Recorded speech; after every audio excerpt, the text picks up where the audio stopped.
everyone, and welcome to today's episode of the vlog. So in today's episode, well, I've got a couple of jobs that I need to do on the TTS, and that's it.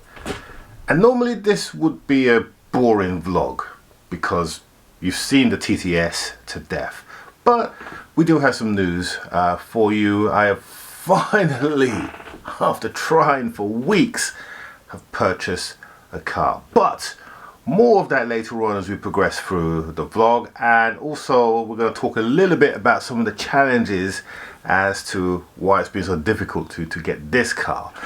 And this car is going to be a little bit of a project, and you're probably, when you see this car, you're going to go, oh no, why have you bought that car? Now you're really intrigued, but there is a method to my madness, and I will explain to you later. But first, got to fit this to the car, to the TTS.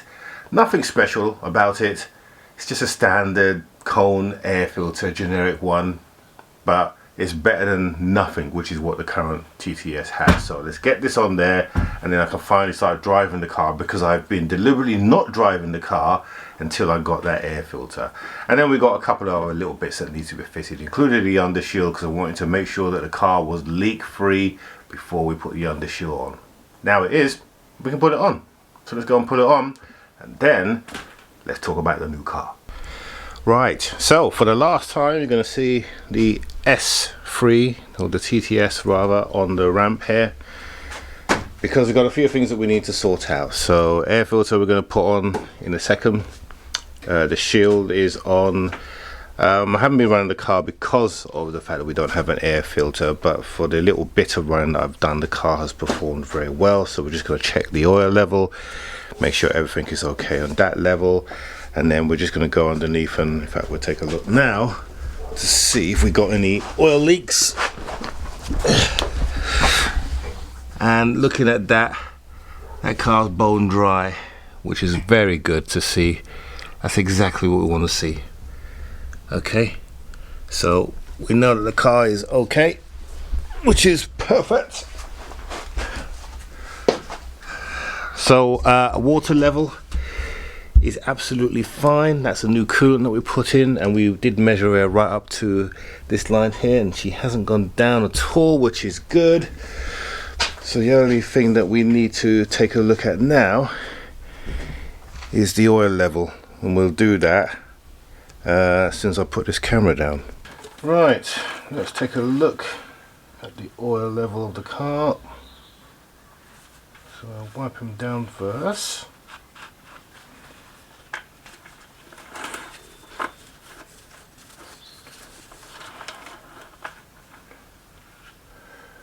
Okay, hopefully you can see that, but we are bang in the middle,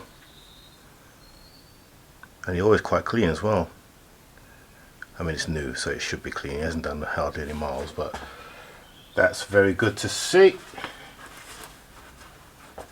So we are good with that.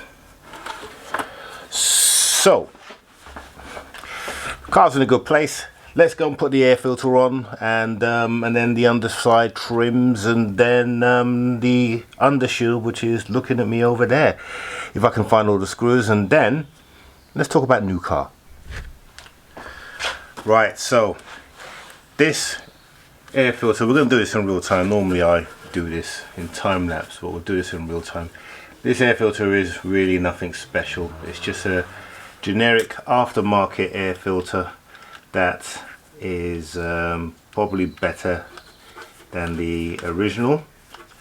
Certainly looks better. This is an 85mm neck on this, which will fit on here. So we're sticking him on and literally just tie him up, and that is it. Job done. And then once we've done that, let's talk about the wheels, because originally I was going to paint the wheels, but I've changed my mind, and I'll tell you the reason why in a second. Let's just get this air filter on nice and tight. Good. And that is it. Air filter is on. He ain't going nowhere. Looks alright, doesn't it? What do you think? Yeah, that will do. Right, let's talk wheels, shall we? Right, so wheels. Now originally I was going to get the wheels refurbed, Hopefully you can see that. But I've decided against doing it now because actually when you look at the wheels, it's really insignificant little chips here and here, and they will paint up okay, I think, with just standard paint. And to get these wheels refurb will cost about £400. And to spend £400 on this car at this stage, that's money I just won't get back. And I need to basically spare every single penny that I have for the new build that's coming along. This is the front here. Let's show you the back. So again, the back wheel, you can see it's got a little scrape here and there, and then some road rash down the bottom here, but it really isn't that bad, and it's certainly not worth it. Now there was a couple of speckles here, so I've done some test spraying. Can you tell? You probably may just see the outline of the paint, but it's actually come up really well, and from that it kind of gave me the confidence. Maybe I just touch them up and then give them a good clean, and then that will be enough. It's certainly not worth me spending all that money, because like I said, the return on that, it might make it more of a curb appeal, but it certainly won't pay back the initial investment. If I was keeping it, that's probably different. I would probably go ahead, but I just don't think it's worth it. Let me know what you think in the comments below. But yeah, that's my thoughts at the moment. So there we go. Do you know what? It's these final details that take the longest to do. So these are the shieldings. Basically, it just guards the electronics underneath the car. And there's not much in this car from water in gestation. So that's this side here. This is the one that I fitted on this side, and as you can see, completely surrounds this bottom part here, and it just stops the water spray from getting and corroding stuff inside the engine bay. Now on these cars there's not much to corrode because they don't really have a radiator. As you can see, that's all blanked off, but on the TTRS it does have a radiator, and so that needs to be protected against the road dust, and you can see what it looks like without it. On my MOT, where it said that it had a coolant leak, this is the alleged coolant leak. All it is the pipe that feeds the water jets. So essentially that's leaking, so we just need to sort that out. We'll do that before we fit it all out, but we'll get this side on, and then we got to put this under tray on the car, and that will complete this car. Yes. Oh, and a few bolts that we got to put on the front to hold the front bumper in place, because we took that off when we sorted out this. You see what I mean about little details? Yeah, so we'll get all these little things done. Let's crack on. Right, okay, so Undershield is done. There you go, all bolted up and in place. So now we just got to bolt the front bumper properly from the top. So we've got these screws here, and then once we get those in place, there's these shields that go over and cover all of this area here. We can put that back in, and then the final piece is to put on the cover for the engine.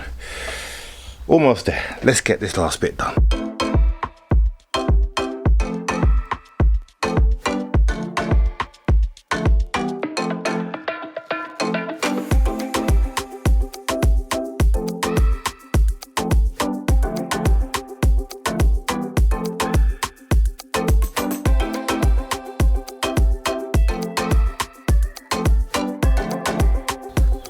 And that is it.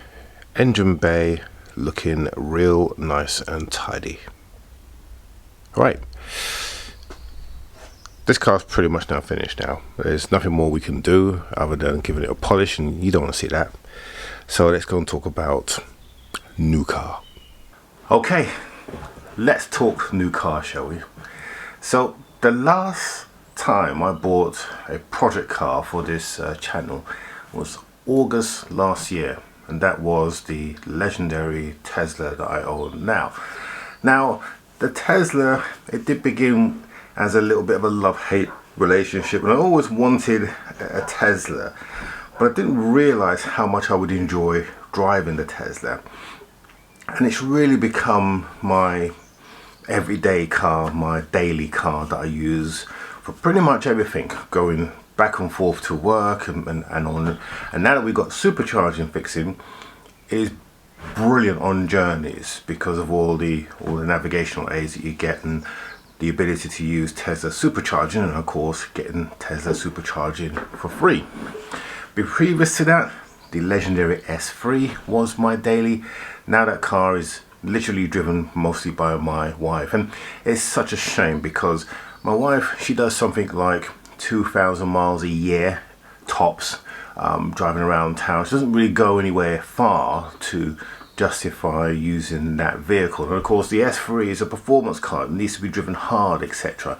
And so I take it out every now and again and drive it hard, just so that to maintain it, because otherwise it just gets choked up and all the rest of it, and all the carbon issue. You've seen what we had with the TTS. Although the newer generation facelift engines, these, I can't remember what that engine is on that car. I think it's the type of engine that's on there, the chain driven engines, are much better at maintaining the carbon free heads. It still does suffer from the direct injection issue that plagued the early Audi engines, Audi VW group engines. So what I'm saying is I need to sell that car, but the only way I can sell that car is if I get my wife a replacement first, to then free that vehicle up.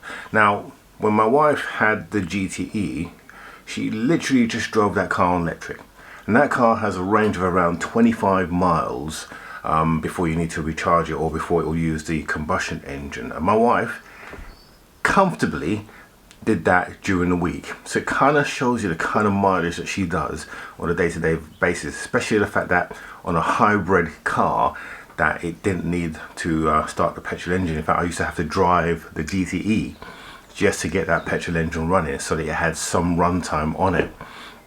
So clearly my wife would benefit from having an electric car. It's cheap fuel, low maintenance to run, there's less of a chance of the engine doing short stop-start journeys, and although the modern day engine can cope with stop-start, and that's why you have stop-start in the vehicle, nevertheless it still does add a lot of wear and tear in the vehicle, because you imagine when your engine stops and then starts, all the oil is down in the sump, and that oil needs to then pump. So there's a short period of time where the car just runs dry, and there's where a lot of your wear and tear comes from. Whereas vehicles that do long runs, they tend to wear better and last longer because they are well lubricated and they are well used. Electric vehicles don't suffer from that issue because electric motors, literally there is no moving parts, and the parts that do move, they are literally hovering. So the minimal wear that you get on the motors tend to last, in car terms, hundreds of thousands of miles rather than 100 and whatever thousand miles. You get the drift I'm going at. Less wear, less tension, etc, etc. So she needs an electric car, and that's what we've bought. Now getting this car that I bought, and I'll tell you what the car was in a minute, has been a complete nightmare, because I've been using Copart. In fact, I've been using a number of online auctions, including Copart.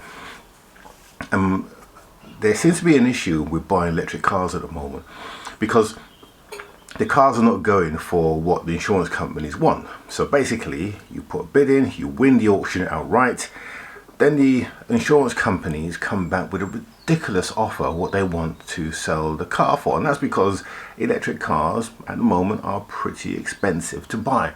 And so when the car comes in, for example, I've had bids on two Peugeot 208Es, and both of those auctions ended with the cars finishing at around £6,000, 6k, and those cars are around, I think, around 29k from retail, and second hand about 23, etc. So of course the insurance companies who are selling the cars, they want a minimum of 12k. So of course I stick to my guns, and they just throw the car back in the auction. And then the next week it gets to the same value, we do the same thing again, and then the third week they made the car Cat B. In fact, two of the cars that I went for came up as Cat Bs a couple of weeks after. And then I was also looking at a Renault Zoe, and it was a 22 model, and that got to about 5.2. I won that auction at 5.2, and I actually upped my bid, which I don't normally do, but on this occasion I did, because this was an iconic model, which comes, if you look, they're around 24k for these cars. So I upped my offer to 6.2 because the insurance company wanted 11.5 for it. I went to 6.2, they went 11,450, so they dropped £50. I stuck to 6.2, they put the car back in the auction. And then the next week the car went for slightly higher. I think it went for, actually no it didn't, because I offered 6.2, I won it at 5.2. The auction last week finished at 5.6. So there you go. So anyway, that's been happening for quite a few weeks on electric vehicles. It seems they're just not getting the value that the insurance companies are willing to release them at. So something's going to happen there. The bubble's got to burst there somewhere. But anyway, long story short, I bought an ID3. Now, I've been looking at ID3s on Copart, and there's another, I can't remember what it's called, but let's call it ASM. ASM. So we're looking at ID3s, and I have not seen one go for less than 11.5k, and that was quite badly beaten up the 11.5k cars that I've seen go. So I managed to get one for even less than that price. In fact, half of that price. Now, this car needs a lot of work, and if you're a Patreon, you're going to see pictures of that car, or you've already seen pictures. If you haven't, then just have a look and you'll see just pretty banged up project. But it's the project that we're going to enjoy getting back together, and I'm going to have the satisfaction in knowing that that car is going to be, I'm going to put it back on the road for a fraction of its price. My goal is to get it in for less than half the price of buying one without a title. That's going to be challenging, because if you look on eBay, you will notice that there is not a lot of ID3 parts, and the people who are selling that know that, so they're selling it at a premium cost. So I'm thinking I'm going to have to get a lot of main dealer parts, because I think that the main dealer parts will actually come in a lot cheaper.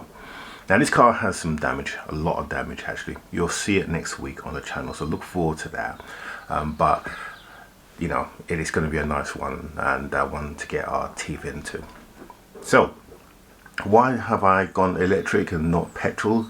Because a lot of you who tune into this are here for the petrol head experience. Trust me, that has not gone away.